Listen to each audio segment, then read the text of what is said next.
ब्रह्मर्षि पत्री जी, स्वर्ण मैम और हमारे सुधीर सर, आप सभी को आत्मवंदन। रायपुर से जो हमारे जैन सर हैं, जिन्होंने ब्रह्मर्षि पत्री जी की भगवद गीता तेलुगु से हिंदी ट्रांसलेट की है, सर आपको भी आत्मवंदन, प्रणाम sir. Thank you very much for this great great great work, जिसके कारण हम और आप सब इसी का लाभ ले पा रहे हैं। माय डियर फ्रेंड्स, हमने कल 9वां अध्याय पूरा किया। 9वां अध्याय था राजविद्या राजगुह्य योग, और इसका एक श्लोक हमने देखा, मन मना भव मद्भक्तो मद्याजी माम नमस्कुरु। हमने देखा है माम मम मतलब परमात्म तत्व, आत्म तत्व। हम इस कल भी मैंने कहा था कि इसको हम कृष्ण करके न ले, कृष्ण के फॉर्म में न ले, उसको परमात्म तत्व, आत्म तत्व, मामे वैश्यसी युक्तवैवम आत्मानां मत्परायण। आज हम देखेंगे कि कल भी मैंने थोड़ा सा एक्सप्लेन किया था कि कैसे मन मना भव मद्भक्तो हो सकता है। और आज और देखेंगे कि 10वें अध्याय में, 10वां अध्याय आज हम शुरू कर रहे हैं, विभूति योग। विभूति ऐश्वर्य, चैतन्य, जहाँ जहाँ चैतन्य है, जहाँ जहाँ ऐश्वर्य है, जहाँ जहाँ चैतन्य है वहाँ वहाँ ऐश्वर्य है ही, और वो उस ऐश्वर्य मैं हूँ। मैं मतलब परमात्म तत्व। यहाँ अब जो है ना, ये पूरा अध्याय, अगला अध्याय, ये पूरा कृष्ण नहीं, ये परमात्म तत्व हमको दिमाग में रख के इसको समझना है। माय डियर फ्रेंड्स, इस प्रकार विभूति योग हम शुरू कर रहे हैं, 10वां अध्याय। और इस योग में कल हमने जो देखा, मन मना भव मद्भक्तो, क्या होगा मन मना भव मद्भक्तो, मुझे मन देगा, मेरी भक्ति करेगा तो क्या क्या होगा, क्या मिलेगा लाइफ में। हम हमेशा सोचते हैं ना, तो मुझे क्या मिलेगा, तो मेरा क्या लाभ होगा। मनुष्य बस इसी में रहता है माय डियर फ्रेंड्स। कुछ चीज़ें लाभ के लिए नहीं करनी है, हर चीज़ लाभ के लिए नहीं करनी है। कुछ चीज़ें जीवन में करते रहो, लाभ अपने आप दिख जाएगा। पहले लाभ के बारे में मत सोचो। जैसे कर्मणि अधिकारस्य मां फलेषु कदाचन, गीता कहती है। तो इसमें इस अध्याय में 9वां श्लोक बहुत अच्छा, कि उसी श्लोक को, भगवद गीता ना एक अध्याय दूसरे अध्याय से अलग है ही नहीं, सब जुड़े हुए हैं। बस हमारे, बार बार मैं कहती हूँ, हमारे इसके लिए हमने उसको अलग अलग, व्यास जी की तो अखंड है भगवद गीता, मगर कुछ संतों ने, साधु संतों ने इसको अलग अलग करके हमारे उपयोगिता के लिए किया है। तो इसमें मन मना भव मद्भक्तो, इसी में होगा क्या, मन मना, मुझे मन देने से, मेरी ही चर्चा करने से, मेरी ही भक्ति करने से, भक्ति स्वस्वरूपानुसंधान, एवरी टाइम मैं बता रही हूँ, भक्ति मतलब स्वस्वरूपानुसंधान, आत्म तत्व के साथ रहना, उसका अनुसंधान करना मतलब उसके साथ रहना। तो इसी को उन्होंने कहा कि मत चित्ता मद्गत प्राणा बोधयंत पर। कैसे होता, कैसे कर सकते हो आप, मुझे मन दो, मतलब क्या है, मत चित्ता मद्गत प्राण मतलब बोधयंत कथयंतश्च। जब हम किसी से कुछ चर्चा कर रहे हैं तो संसारी चर्चा न करें, व्यावहारिक ठीक है, कुछ समय के लिए कभी कभी बहुत ज़रूरत है तो हमको ये करनी पड़ती है। मगर माय डियर फ्रेंड्स, हम ठीक है काम की बात करें, उसके बाद ज़रूर परमात्मा तत्व के बारे में कुछ बातें करें, जिससे क्या होगा, हमारा भी ज्ञान बढ़ेगा, सामने वाले का भी ज्ञान बढ़ेगा। कथयंतश्च मां नित्यं तुष्यन्ति च रमन्ति च। उसी में मन मना मतलब जब दो व्यक्ति मिलते हैं, व्यवहार की अपना काम हो गया, उसके बाद बातें करेंगे, तो अवास्तव व्यवहार की बातें ज़्यादा न करें। ये संसार और व्यवहार की बातें कितनी भी करो माय डियर फ्रेंड्स, इतने साल से कर रही हैं, क्या मिला हम और आप सब जानते हैं। आत्म तत्व को एक बार टच तो करो, एक बार उस तक पहुँचो तो फिर देखो क्या आनंद आता है जीवन में। कथयन्तश्च माम नित्यम तुष्यन्ति च रमन्ति च। मेरे बारे में मतलब आत्म तत्व के, परमात्मा तत्व के बारे में बातें करो, उससे आप हम और आपकी तुष्टि न हो। रमन्ति च तो मतलब ऐसे लगता है कि इसी बारे में हम हमेशा बात करें, इसी की चर्चा करें, ये हमारी धीरे धीरे लाइकिंग बढ़नी चाहिए माय डियर फ्रेंड्स। और हमें इसीलिए बहुत बार हम चर्चा में कहते हैं कि हमको ऐसे फ्रेंड्स रखने चाहिए जिनके साथ हम भगवत गीता की चर्चा करें, जिनके साथ हम आत्मतत्व की चर्चा करें, जिससे हमारे इस मार्ग में हमारी उन्नति बहुत ज़रूरी है। बाकी तो फिर है ही। तो आगे फिर कहते हैं कि 10वें श्लोक में तेषां सतत युक्तानां भजतां प्रीतिपूर्वकम। इससे क्या होगा, मेरे साथ मेरा हमेशा भजन मतलब आत्म तत्व की प्राप्ति, स्वस्वरूपानुसंधान, भजतां प्रीति से करेंगे। माय डियर फ्रेंड्स, ददामी तो मैं क्या दूंगा, ददामी बुद्धि योगम। ये बुद्धि योगम का क्या है ये देखेंगे। बुद्धि योगम, अहम ब्रह्मास्मि, ये मान्यता मैं आत्मा हूँ। अब हम इस मान्यता में जी रहे हैं कि मैं शरीर हूँ, शरीर को कुछ हो गया हम परेशान, दूसरे के शरीर को कुछ हो गया हम परेशान, मैं शरीर हूँ। इस मान्यता से धीरे धीरे मैं आत्म तत्व हूँ। और वो आत्म तत्व कैसा है, जिसको कोई मृत्यु नहीं। हमने देखा है, आश्चर्यवत पश्यति कश्चित एनम आश्चर्यवत वदति तथैव। इस आत्म तत्व के बारे में बोलते हैं, कैसे आश्चर्य से देखते हैं। जो देखता है ध्यान में उसको आश्चर्य होता है, और जो देखता है वो बोल नहीं पाता, मगर बोलता भी है तो आश्चर्य, बोल ही नहीं पाता, इतना आश्चर्यचकित होता है। तो इस प्रकार का बुद्धि योगम, ददामी बुद्धि योगम, आत्म तत्व के बारे में उसकी मान्यता दृढ़ होती है, बुद्धि और आत्मतत्व। फिर आत्मतत्व और परमात्मा, फिर मोक्ष तो सुगम हो जाता है माय डियर फ्रेंड्स। जीते जी ददामी बुद्धि योगम 10वें श्लोक में कह रहे हैं। 11वें श्लोक में कह रहे हैं तेषाम एवानुकंपार्थम अहम अज्ञानजम तमहा। मैं उन पर अनुकंपा करता हूँ माय डियर फ्रेंड्स। अनुकंपा देखो, मन मना भव मत भक्तो हमने 9वें अध्याय में देखा था। 10वें अध्याय में अगर ये करोगे तो एक तो बुद्धि योग मिलेगा, मतलब हमारी मान्यता धीरे धीरे दृढ़ होगी कि हम शरीर नहीं, हम आत्मा है। और दूसरा अनुकंपा, तेषाम अनुकंपार्थम, मतलब दया और अनुकंपा दो अलग शब्द है। दया, हमारे सामने कोई गरीब आदमी आता है ना, कोई नीडी पर्सन आता है तो हम कुछ पैसे दे देते हैं, या तो कुछ खाने की चीज़ें उसको दे देते हैं, कुछ तो उसको दान करके, मगर हम उसके प्रति उतनी ही दया रहती है, हम उसको गले नहीं लगाते हैं। अनुकंपा क्या है, करुणा प्लस अपनापन। जैसे हम अपने बच्चे जब हमारे पास आते हैं कुछ ये करने के लिए, कुछ मांगते, दो ना, तो हम क्या करते हैं, उसको गले लगाते हैं और फिर उसको देते हैं, हाँ ले करके।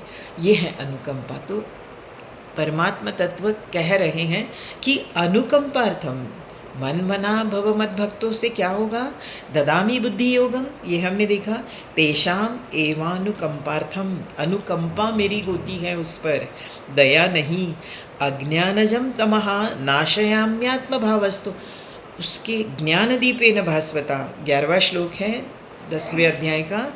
मैं क्या करता हूँ, उसके अंदर जो अज्ञान रूपी अंधकार, वो कितना भी पुराना हो माय डियर फ्रेंड्स, हम और आपके अंदर कितने जन्म हमने अज्ञान में निकाले हैं खबर नहीं। खैर, हम ध्यान में आए हैं तो कहीं न कहीं हम ज्ञान के साथ किसी जन्म में निकले हैं, तभी तो आज इस लेवल पे आए हम और आप ध्यान कर पा रहे, नहीं तो ध्यान नहीं होता।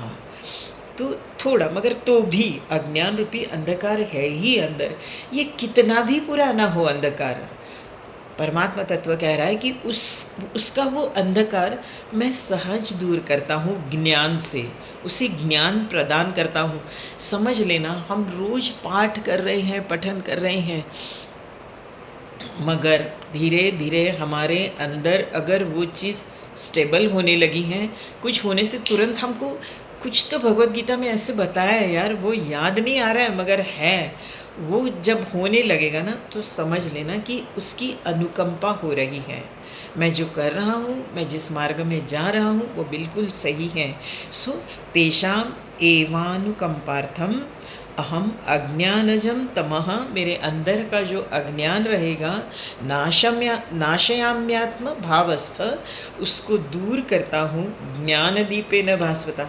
अंधकार, अज्ञान रूपी अंधकार कैसे दूर होगा? ज्ञान से। माय डियर फ्रेंड्स, ज्ञान से विवेक आता है। क्या करना चाहिए जीवन में, क्या नहीं करना चाहिए, ये आपको समझ में आता है।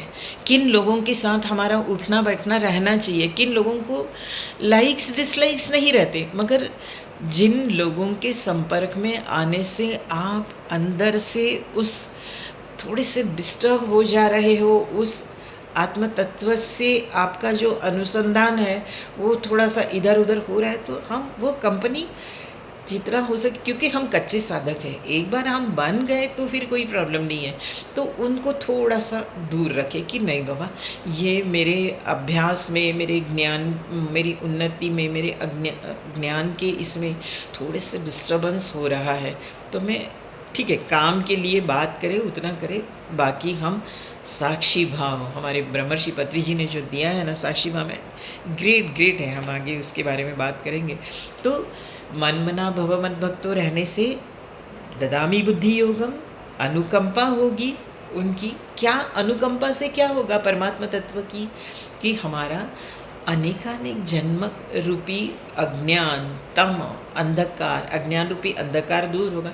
माय डियर फ्रेंड्स, एक रूम में कितना भी पुराना, कितने सालों से वो रूम में अंधकार है, एक छोटा सा दीपक जला दो, क्या होता है? सालों का गहरा अंधकार दूर हो जाता है। वैसे ही ज्ञान का दीप जलने से हमारे अंदर का अंधकार नष्ट होता है। और अब हम इस अध्याय का पत्री जी ने जो श्लोक, अद्भुत अद्भुत, पत्री जी भी अद्भुत हैं हमारे विभूति योग में। बाकी 19 श्लोक एक तरफ और ये एक तरफ, ऐसा है ये श्लोक, क्योंकि ये श्लोक उन 19 श्लोकों का सार है। तो टोटल 42 हैं मेरे ख्याल से, 41 या 42 हैं इस अध्याय में, और 42 हैं। उसमें के 20 श्लोक जो है वो विभूति के बारे में बताया है। 19 श्लोक का सार है अहम आत्मा गुणाकेश। 20वां श्लोक है हमारा, और आगे के 19 श्लोक का ये सार है। क्या है, क्या कहते हैं वो परमात्मा तत्व? अहम आत्मा गुणाकेश सर्वभूताशय स्थित, अहम आदिश्च मध्यम च भूतानाम अंत एव च। ये हमें पता है, हम जानते हैं, बस थोड़ा सा विवरण और कर दूँ 10-15 मिनट के लिए। अहम आत्मा गुणाकेश, परमात्मा स्वयं कह रहे हैं कि अहम आत्मा, मैं आप सबका आत्मा हूँ। किसका आत्मा हूँ? सभी सर्वभूताशय स्थित, इस जगत में जितने प्राणी भूत मात्र हैं, प्राणी वनस्पति जो भी चैतन्यमय है, उस सब का आत्मा मैं हूँ। अहम आत्मा गुणाकेश, गुणाकेश अहम आदिश्च, गुणाकेश अर्जुन को संबोधित किया है, हम इसके बारे में भी बात करेंगे। अहम आदिश्च, मैं आदि हूँ, मध्यम च भूतानाम अंत एव च, मध्य भी मैं हूँ, अंत भी मैं हूँ।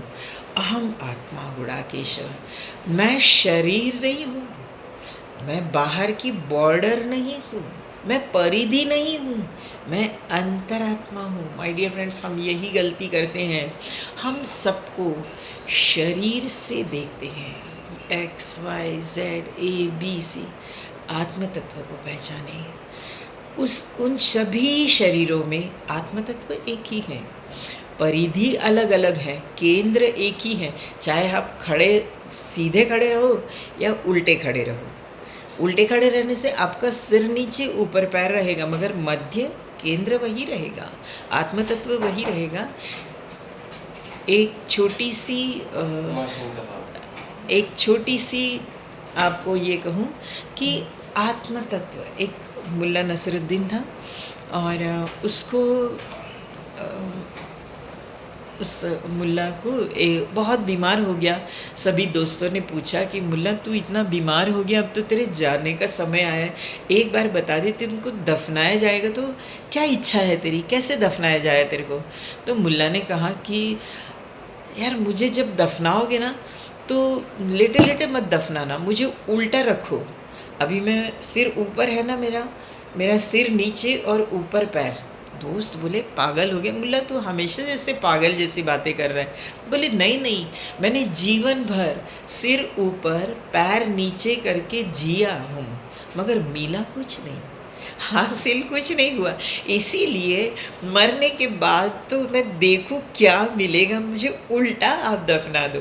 माय डियर फ्रेंड्स, चाहे उल्टा सिर नीचे पैर ऊपर रहे या सिर ऊपर पैर नीचे रहे, केंद्र तो वही है, आत्म तत्व हमारा आप सब।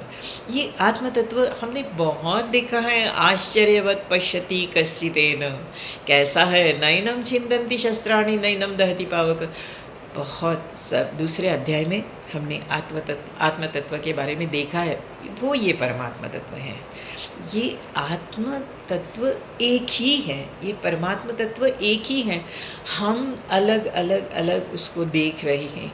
फॉर एग्ज़ाम्पल बल्ब्स अलग हैं, कोई 40 वैट का है, कोई 20 वैट का है, कोई 10 वैट का है, कोई 1 वैट का है।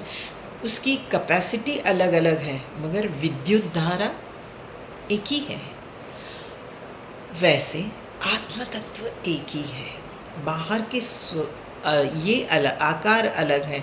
और माय डियर फ्रेंड्स, एकाध ये सीरीज़ में आपने बल्ब्स लगाए हैं, एकाध बल्ब फ्यूज़ हो जाए तो भी कोई बहुत फ़र्क नहीं पड़ता, बाकी चलते रहते। वैसे हम और आप सब हैं, ठीक है, हम जो बोलते हैं मेरे कारण ये हो रहा है, मैं ये कर रही हूँ, मैं ये कर रहा हूँ, आप कल को ह्यूज़ भी हो जाओगे, बहुत फ़र्क नहीं पड़ने वाला जगत में।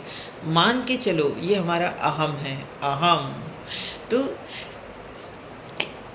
मगर विद्युत प्रवाह अगर खंडित हो गया, अंदर का आत्म तत्व अगर ये हो गया, तब डेफिनेटली अफेक्ट होगा इस जगत पे। इस प्रकार अहम आत्मा गुणाकेश, आत्म तत्व के बारे में हमने कुछ दूसरे अध्याय में बहुत कुछ देखा है इस बारे में। मगर अब परमात्मा तत्व कह रहा है कि मैं सबके अंदर हूँ, आत्म तत्व बनकर। ये एक कुम्हार रहता है ना, जैसे बर्तन तो बनाता है, बर्तन बना के वो क्या करता है, वो बर्तन को उससे बाहर हो जाता है, छोड़ देता है। मगर परमात्मा तत्व कैसे हैं, हमारे साथ हम बने भी हैं उस परमात्मा तत्व से, ये आत्म तत्व उसी का अंश है और वो हमारे साथ इस संसार में रहता है, उसने हमको छोड़ा नहीं है माय डियर फ्रेंड्स। इस प्रकार वो हमारे साथ ही है। अहम आत्मा गुणाकेश, गुणाकेश गुड़ा मतलब जिसने नींद पर विजय प्राप्त की है। इसका मतलब ऐसे नहीं कि वो अर्जुन सोता ही नहीं था। अर्जुन जब चाहे तब सोता था, जब चाहे तब जगता था। माय डियर फ्रेंड्स, हमको अध्यात्म में जागरूक रहना बहुत ज़रूरी है। हम क्या करते हैं, व्यवहार में बहुत जागरूक रहते हैं, कौन क्या बोल रहा है मेरे बारे में छोड़ो, जिसकी जैसे दृष्टि है, जैसी बुद्धि है ना, वैसे वो बात करेगा। ये सब फालतू की बातों में ध्यान देने से जीवन व्यर्थ ही जाएगा माय डियर फ्रेंड्स। हमें जागरूक कहाँ रहना है, आध्यात्मिक तत्व के बारे में, अध्यात्म के बारे में। फॉर एग्ज़ाम्पल जब सत्संग वगैरह चलता है, उस समय हमें जितना हो सके हम जागरूक रहे। हमारा क्या होता है कि इसमें सत्संग में वगैरह मैंने बहुत बार देखा है, हमारे यहाँ जब 8 आवर्स का सत्संग होता है, 8 आवर्स का सत्संग होता है, उस समय घंटे का कोई होगा तो लगा दो।